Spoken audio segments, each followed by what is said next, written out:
سعید گرگ کا یہ تیسرا مجموعہ کلام ہے، کوئی نہیں دوست۔ میں سمجھتا ہوں کہ سب سے اہم بات یہ ہوتی ہے کہ آپ کے شعر پر کون لوگ گواہی دے رہے ہیں۔ اس میں اشفاق حسین، جاوید صبا اور ایک اور نام انہوں نے، میں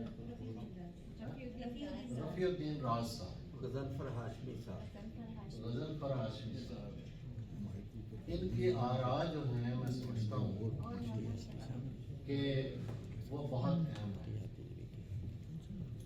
مونا شہاب، اصل میں 6 گھنٹے کا کل سفر کیا اور 6 گھنٹے کا آج کر گیا۔ اگر کہیں بھول جاؤں تو آپ میری مدد کر دیجیے۔ اور سب لوگوں نے کوئی رسمی تحریریں نہیں لکھی، ورنہ ہمارے مضامین اور کلیب جو ہوتے ہیں وہ فرمائشی پروگرام ہوتا ہے، یہ فرمائشی پروگرام نہیں ہے۔ میں اس کتاب کے نام سے بات شروع کروں گا، کوئی نہیں دوست۔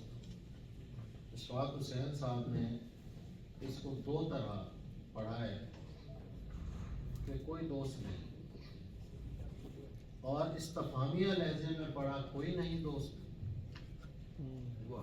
میں اس کی تیسری تفہیم جو میرے ذہن میں آتی ہے، ہم گفتگو میں کہتے ہیں کوئی اگر معذرت خواہ ہے، کوئی بات کر رہا ہے تو ہم کہتے ہیں کوئی بات نہیں، کوئی نہیں دوست، یعنی کہ کوئی بات نہیں۔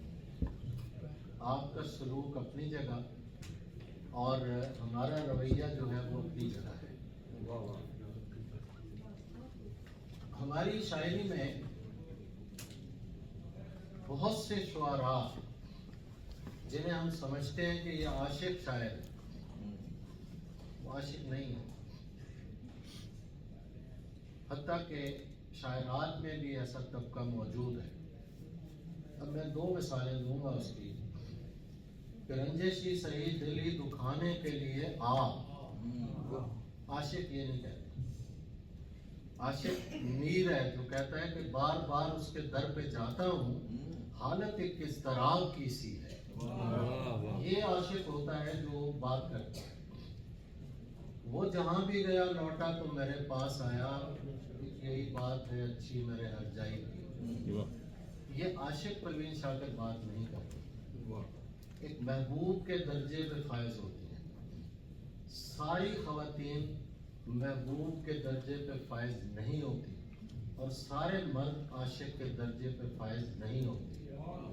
ناہید گرگ جو ہے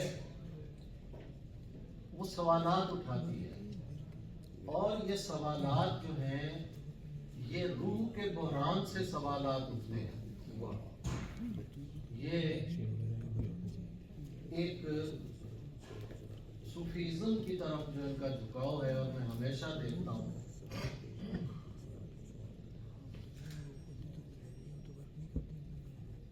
درویش جو ہوتا ہے اسے، انجم صاحب نے اچھی بات کی، درویش جو ہوتے ہیں انہیں خود بھی پتہ نہیں ہوتا کہ وہ خود درویش ہے اور درویش کو ڈھونڈ رہے ہوتے ہیں۔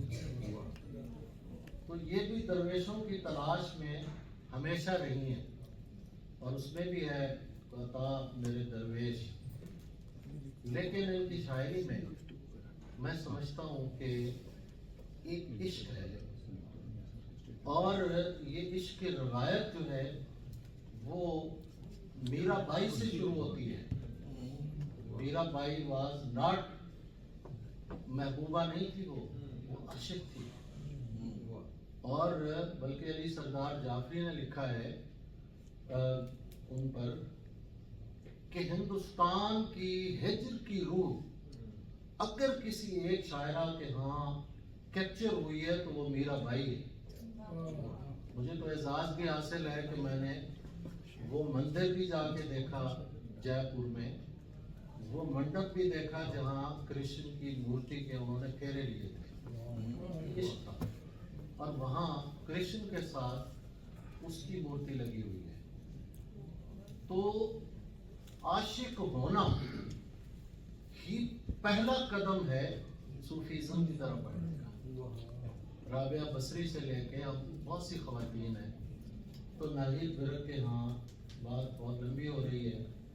ان کے ہاں ایک ایسی عاجزی ہے، ایک ایسی درویشی ہے، ایک ایسی سپردگی ہے کہ جسے میں سمجھتا ہوں کہ یہ درویشی کے مقام پہ فائز ہیں اور لکھتی چلی جا رہی ہیں اور بہت اچھا لکھ رہی ہیں. موقع ملے گا کبھی اس پہ میں تفصیل سے بھی بات کروں گا.